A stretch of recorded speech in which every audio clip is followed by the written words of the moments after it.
Kia ora, I'm Sherry Kinnear and these are the latest New Zealand Herald headlines. Investigations have begun in how a fishing trip went so horribly wrong. 10 people were aboard the Enchanter when it sunk on Sunday night.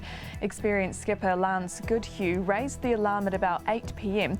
and a rescue helicopter winched 5 people from the ocean just hours later.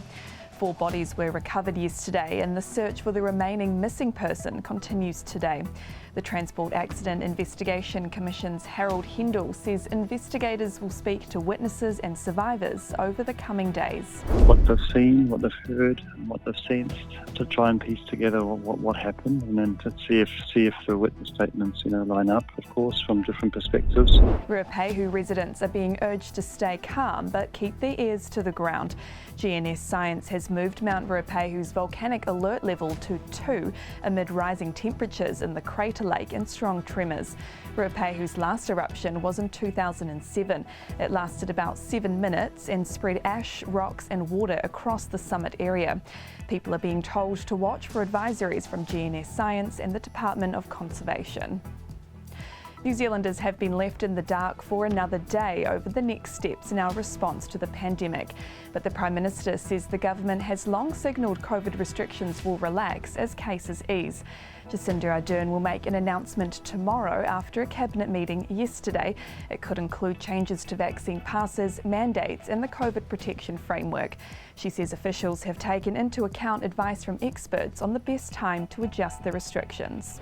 Once we have confidence that we're coming down, that's the time when vaccine passes do have less impact because more people will have had COVID and we're already 95% vaccinated. Meanwhile, the government's increased its help to Ukraine with $5 million worth of non-lethal military assistance. It includes helmets, body armour, plates and camouflage vests. But ACT leader David Seymour says we need to step up in a much more serious way to support Ukraine. And people fighting for their survival, a country that depends on collective security and a rules-based order can't afford to be seen as the weakest link in the West. In world news, there's no word on survivors following the crash of a China Eastern Airlines plane with 132 people on board. Flight tracking data shows the plane making a dramatic sudden descent from cruising altitude, slamming into a mountain at more than 150 metres a second. One villager told a local news site that the plane had completely fallen apart and he had seen nearby forest areas destroyed by a fire caused when the plane crashed into the mountainside.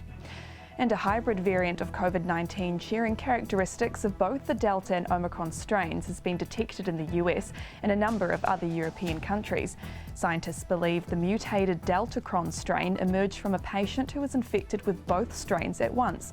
It was officially recognised as a new variant after its full genomic sequence was uploaded to the global COVID database.